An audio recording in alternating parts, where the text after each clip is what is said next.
কলকাতা টিভিতে আপনাদের সকলকে স্বাগত। আপনারা দেখছেন চারটে চারদিক। আপনাদের সঙ্গে রয়েছে আমি অঙ্কুর। আসছি এই মুহূর্তের গুরুত্বপূর্ণ খবরে। আরো বাড়লো ট্যাবের টাকা গায়েবের সংখ্যা। ৩০০ ট্যাবের টাকা সঠিক অ্যাকাউন্টে যায়নি বলে অভিযোগ ছিল, কিন্তু এবার জানতে পারা যাচ্ছে যে সংখ্যাটা ৩০০ নয়, ৫০০রও বেশি। ইতিমধ্যেই এই ঘটনার প্রেক্ষিতে পদক্ষেপ করা হয়েছে নবান্নে। একদম শীর্ষ পর্যায়ে থেকে মুখ্যমন্ত্রী নিজে এই বিষয় নিয়ে উদ্বেগ প্রকাশ করেছিলেন। তিনি নির্দেশও দেন যাতে এই বিষয়ে সুনির্দিষ্ট পদক্ষেপ করে যারা এই ঘটনার সঙ্গে জড়িত, এই দুর্নীতিতে জড়িত, তাদের বিরুদ্ধে পদক্ষেপ করার জন্য, তাদের চিহ্নিত করে শাস্তি দেওয়ার জন্যই নির্দেশ দিয়েছিলেন তিনি। এবং তারপরে রাজ্য জুড়ে তদন্ত শুরু হয়েছে। এই মুহূর্তে কি পরিস্থিতি, কি কি সিদ্ধান্ত রয়েছে রাজ্য সরকারের, জানবো। আমাদের সঙ্গে রয়েছেন আমাদের বিশেষ প্রতিনিধি দীপ্তিমান ভট্টাচার্য। দীপ্তিমান, ঠিক কি কি পদক্ষেপ হলো এখনো পর্যন্ত? দেখো, এই যে প্রথমে যে ৩০০টা ট্যাব এবং দুটো জেলাকে নিয়ে মূলত এই তদন্ত শুরু হয়েছিল। দুটো জেলা বলতে গেলে প্রথম জেলা ছিল পূর্ব বর্ধমান এবং হুগলি। এই দুটোকে নিয়ে কিন্তু এই পুরো পুরো এই ঘটনাটা শুরু হয়। এবং তারপর তদন্ত করতে গিয়ে এখন যেটা দেখা গেছে যে এটা কিন্তু এই দুটো জেলা সীমিত নয়, আরও 11টা জেলা এর ভেতরে কিন্তু অন্তর্ভুক্ত হয়েছে। এবং এই 11টা জেলা যে অন্তর্ভুক্ত হয়েছে তার ভেতরে মূলত বেশ কয়েকটা মালদা, মুর্শিদাবাদেরও নাম এখন উঠে আসছে। ৩০০টা যেখানে ছিল সেটা এখন গিয়ে দাঁড়িয়েছে ৫০০-তে।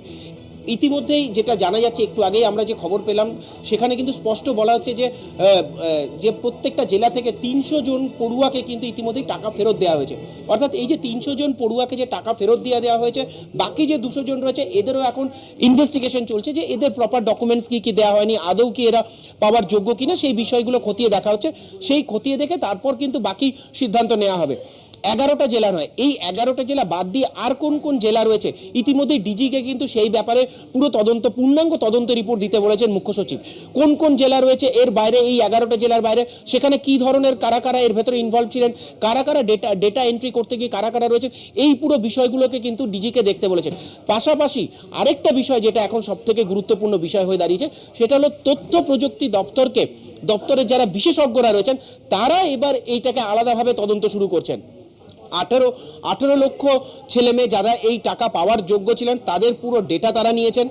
ইতিমধ্যেই এই ডেটা কি করে বাইরে লিক হলো, কারা এর ভেতরে যুক্ত রয়েছেন, এবার এই বিশেষজ্ঞরা কিন্তু এই পুরো বিষয়টি তদন্ত করবেন। কিভাবে এটা করা হয়েছিল, কারা কারা এর সঙ্গে ইনভলভ ছিলেন, কিভাবে এই প্রসিডিওরটা করা হতো, সেই সব কিছুকে নিয়ে কিন্তু এখন নতুন করে এই বিশেষজ্ঞরা কিন্তু তদন্ত করে দেখবেন। তারাও কিন্তু একটা রিপোর্ট জমা দেবেন নবান্নে। অঙ্কুর, একবারে যেটা দীপ্তিমান জানতে চাইবো তোমার কাছে, যে এত বড় একটা গুরুত্বপূর্ণ বিষয়, তার সার্ভারটা হ্যাক হয়ে যাচ্ছে এবং যাদের নাম উঠে এসেছে তারা বলছেন তারা সাধারণ সাইবার ক্যাফেতে কাজ শিখেছেন, তারা তাদের বিরুদ্ধে ওঠা অভিযোগ অস্বীকারও করছেন। আমরা যদি ধরেও নিই পুলিশ সঠিক ব্যক্তিকেই গ্রেপ্তার করেছে, তাহলে একজন সাইবার ক্যাফেতে কাজ করা একজন সাধারণ মানুষ সে এইরকম একটা পোর্টালে সার্ভার হ্যাক করে ফেলতে পারছে, তার মানে কি কোনো ফায়ারওয়ালই ছিল না, কোনো নিরাপত্তাই ছিল না? এই জায়গাটাতে না দুটো বিষয় রয়েছে। কারণ এইখানে ধরো ফর এক্সাম্পল আমি হয়তো কোনো স্কুলের হেডমাস্টার মশাই, আমার কাছে কিন্তু হয়তো আমার আন্ডারে রয়েছে যাদেরকে আমরা দেবো, সেখানে হয়তো 1000 জন পড়ুয়া রয়েছে যাদের নাম নথিভুক্ত করা হয়েছে। এই 1000 জনের নাম কিন্তু আমি জানি, তাদের ক্রস চেক করার দায়িত্ব কিন্তু হেডমাস্টার মশাই। তারা যখন এটাকে পুরো ডিটেলসটা পাঠাচ্ছেন তারা কিন্তু ক্রস ভেরিফিকেশন করে পাঠাচ্ছেন। আগে কি হতো, এখন এই ক্রস ভেরিফিকেশনের কথা উঠে আসছে বারবার, যখন জানা যাচ্ছে যে এরকম একটার পর একটা 2টো ডিজিট কোথাও পাল্টানো হয়েছে, কোথাও 4টে ডিজিট পাল্টানো হয়েছে। এমনকি দেখো এই তদন্তে আরেকটা বিষয় দেখা গেছে, অনেকেই আছেন যারা টাকা তোলেননি, ব্যাংক অ্যাকাউন্টেই টাকা পড়ে রয়েছে। অনেকের আছে যারা টাকা তুলে নিয়েছেন, তারা এসে দেখা করেছেন বিভিন্ন জেলায়, পূর্ব বর্ধমান আছে যারা এসে বলছেন যে আমি টাকা ফেরত দিয়ে দেবো। অর্থাৎ তারা কিন্তু এই বিষয়টা পুরোটাই জানেন না।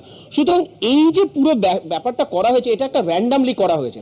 কারা কারা এর সঙ্গে যুক্ত রয়েছেন, কিভাবে যুক্ত রয়েছেন, একটা হচ্ছে বিশেষজ্ঞ কমিটি, যেটা বললাম একটু আগে যে বিশেষজ্ঞ কমিটি তৈরি করা হয়েছে, তারা এবার কিন্তু এই পুরো বিষয়টা খতিয়ে দেখবেন যে এই 18 লক্ষ পড়ুয়া এবং যে পোর্টাল থেকে করাতো সেই পোর্টাল থেকে কিভাবে এটাকে করা হয়েছে, সেই পুরো বিষয়গুলো আমরা আশা করছি আর কয়েকদিনের মধ্যেই এটা পুরো বেরিয়ে আসবে। কারণ কি তাদেরকে একটা সময়সীমা বেঁধে দেওয়া হয়েছে, তার ভেতরে তাদেরকে বলা যে পূর্ণাঙ্গ রিপোর্ট দিতে।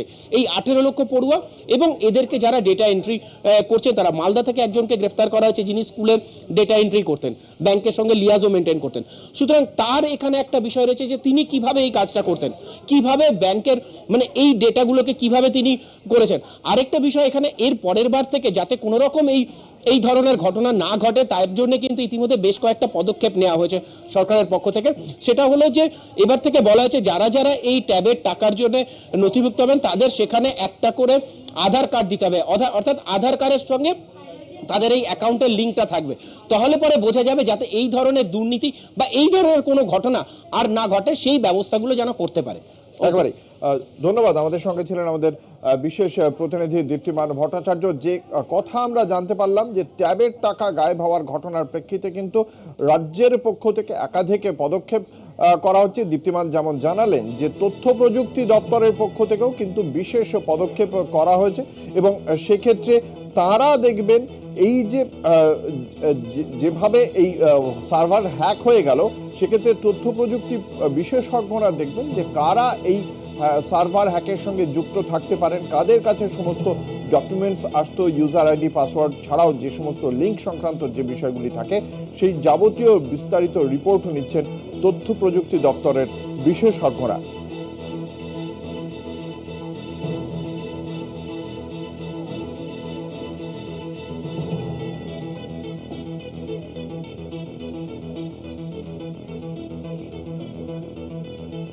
একই সঙ্গে যে টাকা দেওয়ার 300 জন যে পড়ুয়া, সেই 300 জন পড়ুয়াকে টাকা ফেরত দেওয়ার সিদ্ধান্ত নেওয়া হয়েছে। মাফ করবেন, টাকা ফেরত দেওয়ার সিদ্ধান্ত নেওয়া হয়েছে রাজ্য সরকারের পক্ষ থেকে। 300 জন যাদের অ্যাকাউন্টে টাকা ঢোকেনি তাদেরকেও টাকা দিয়েছে রাজ্য সরকার।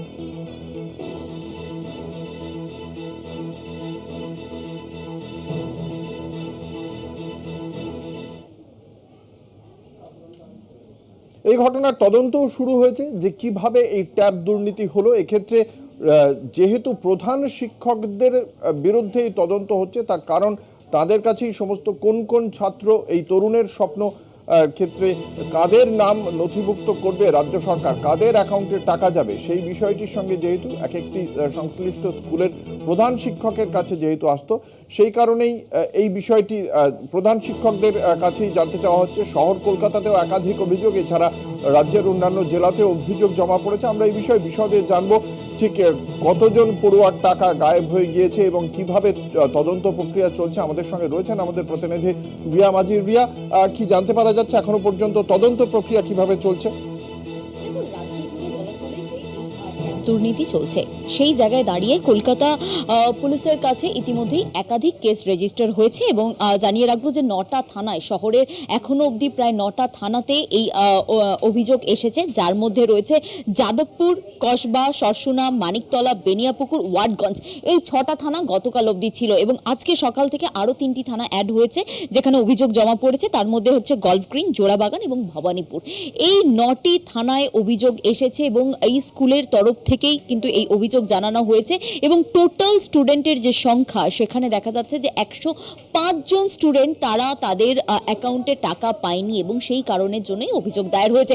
এবং তদন্তে নেবে প্রথমেই লালবাজারের গোয়েন্দা বিভাগ একটি সিট গঠন করেছে, যেটা স্পেশাল ইনভেস্টিগেশন টিম গঠন করেছে এবং সেই টিম ইতিমধ্যেই তদন্ত করে দেখছে এবং তদন্তে নেবে প্রথমেই চোপড়া থেকে 2 জনকে গ্রেপ্তার করা হয় এবং তাদেরকে ট্রানজিট রিমান্ডে এনে আজকে কলকাতায় কোর্টে পেশ করা হচ্ছে তাদেরকে। কিন্তু তারই মধ্যে যেমনটা জানা যায় যে এই 2 জনকে যে চোপড়া থেকে গ্রেপ্তার করা হয়েছে, এই 2 জন তারা শুধুমাত্র তারা নিজেদের অ্যাকাউন্টটা তারা দিয়েছিল এবং অ্যাকাউন্ট ধার হিসেবে দিয়েছিল, কারণ তারা বলা চলে যে অ্যাকাউন্ট ভাড়া দিয়েছিল, কারণ অ্যাকাউন্ট ভাড়া দেওয়ার জন্য তারা 300 টাকা করে পেয়েছে এবং সেই অ্যাকাউন্টে 10,000 টাকা করে ঢুকেছে এবং যে ভাড়া দিয়েছিল তাদেরকে জিজ্ঞাসাবাদ করে বা তাদেরকে জেরা করে কিন্তু পুলিশ জানতে পেরেছে যে কে ভাড়া দিয়েছিল এবং যদিও তদন্ত স্বার্থে তার নাম বা তার সে কোথায় থাকে সেটা ডিসক্লোজ করেনি তদন্তকারী আধিকারিকরা। তবে আমরা সূত্র মারফত যেমনটা জানতে পেরেছি যে চোপড়াতেই এক ব্যক্তি এই 2 জন ব্যক্তির কাছ থেকে অ্যাকাউন্ট ভাড়া নেয় এবং তাদেরকে 300 টাকা করে দেয় এবং তারপরে সেই যে 10,000 টাকা করে তাদের অ্যাকাউন্টে ঢোকে, সেই অ্যাকাউন্টে টাকা তুলে নেওয়া হয়। কিন্তু সেই অ্যাকাউন্টে যে টাকা তুলেছে, যেই ব্যক্তি এই কাজটা করেছে, তাকে খুঁজতে কিন্তু মরিয়া হয়ে উঠেছে কলকাতা পুলিশের আধিকারিকরা, কারণ সেই ব্যক্তিকে ধরলে বোঝা যাবে যে এই যে পুরো চক্রটা চলছে এটা এর মাস্টারমাইন্ড কে, সেই কারণের জন্যই কিন্তু সেই ব্যক্তিকে ধরার জন্য ইতিমধ্যেই কিন্তু বিভিন্ন জায়গায় রেড করছে পুলিশ। কিন্তু যেটা জানা যাচ্ছে সূত্র মারফত যে চোপড়ারই সেই ব্যক্তি, সে কিন্তু সেখান থেকে পালিয়ে গিয়েছে এবং অন্য স্টেটে চলে গিয়েছে বলে এমনটাই জানা যাচ্ছে। এবং বিভিন্ন জায়গায় ইতিমধ্যেই কলকাতা পুলিশের গোয়েন্দা বিভাগের যে টিম, সেই টিম কিন্তু পৌঁছে গিয়েছে বিভিন্ন জায়গায় এবং সেখানে তল্লাশি অভিযান চালাচ্ছে। মূলত এই ঘটনার, এই যে পুরো রাজ্য জুড়ে যে এই ট্যাব দুর্নীতি, এর মাস্টারমাইন্ড কে, এবং একই সঙ্গে যেটা তদন্তকারী আধিকারিকরা মনে করছে যে ভিতরেও কেউ রয়েছে যেই কারণের জন্য এই তথ্যগুলো সে পাচার করেছে। এই দুটো জায়গা প্রশ্নটা আসছে। এক হচ্ছে গিয়ে আমরা দেখেছি শিক্ষা দুর্নীতির এর আগে কিছুদিন আগেই দেখেছি, ফলে একজন প্রধান শিক্ষক, একটি স্কুলের প্রধান শিক্ষক পুরো দুর্নীতিটা করে ফেলছেন, এটা খুব সহজে বিশ্বাস হচ্ছে না। দুই, যে একটা পোর্টাল তৈরি হচ্ছে, যে পোর্টালটার কোনো সাইবার সিকিউরিটি নেই, যে কেউ সেই ফায়ারওয়াল ভেঙে ফেলতে পারছে, এইটা দেখার জন্য তাহলে লালবাজারের পক্ষ থেকে কি পদক্ষেপ, এবং শুধু একজন প্রধান শিক্ষকই এই গোটা বিষয়টা জানে, এইটা সম্পর্কেই বা গোয়েন্দারা কি মনে করছেন? দেখো, তোমাকে যেমনটা আমি একদম শেষেই যে কথাটা আমি বললাম যে একজন প্রধান শিক্ষক, তার কাছে যেহেতু সমস্ত বিষয়টা থাকে এবং প্রধান শিক্ষকের কাছে তো এক্স্যাক্ট জিনিসটা থাকে না, কারণ তার অধীনে যে আছে, যে এই কাজটা করে, সে সেই ব্যক্তি এই জিনিসটা পুরোটাই হ্যান্ডেল করে। তো সেই ক্ষেত্রে এক একটা স্কুল যারা কমপ্লেন জানিয়েছে, যাদের কাছে এখনো ট্যাবের টাকা আসেনি, তারা মূলত যেটা তাদেরকেও কিন্তু ইতিমধ্যেই গোয়েন্দা বিভাগের তরফ থেকে তাদেরকেও জিজ্ঞাসাবাদ করা হচ্ছে যে তারা এই তথ্য কোথাও দিয়েছিল কিনা বা তাদের হাত দিয়ে কোথাও বেরিয়েছে কিনা।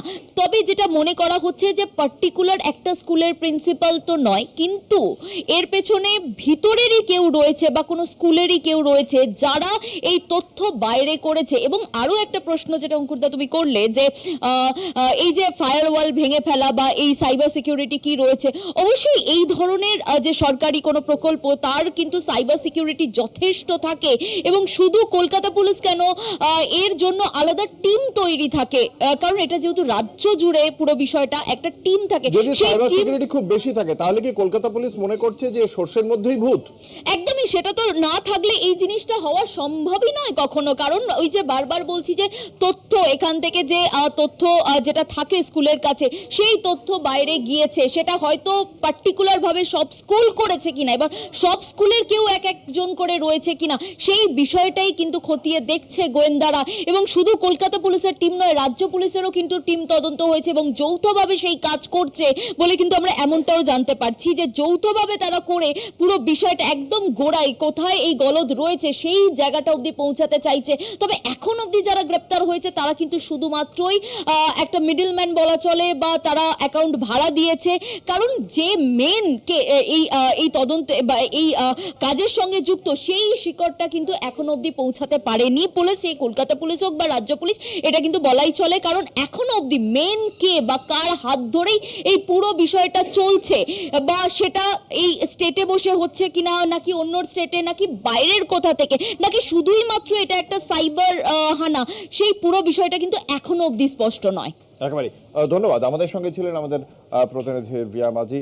ফলে সেক্ষেত্রে এই ঘটনার তদন্তে রাজ্য পুলিশ এবং কলকাতা পুলিশ যৌথভাবে চালিয়ে যাচ্ছে। তারা কতটা দ্রুত এই ঘটনার নেপথ্যে কারা রয়েছে, তাদের নাম কত দ্রুত বের করতে পারে, সেদিকে আমাদের তাকিয়ে থাকতে হবে।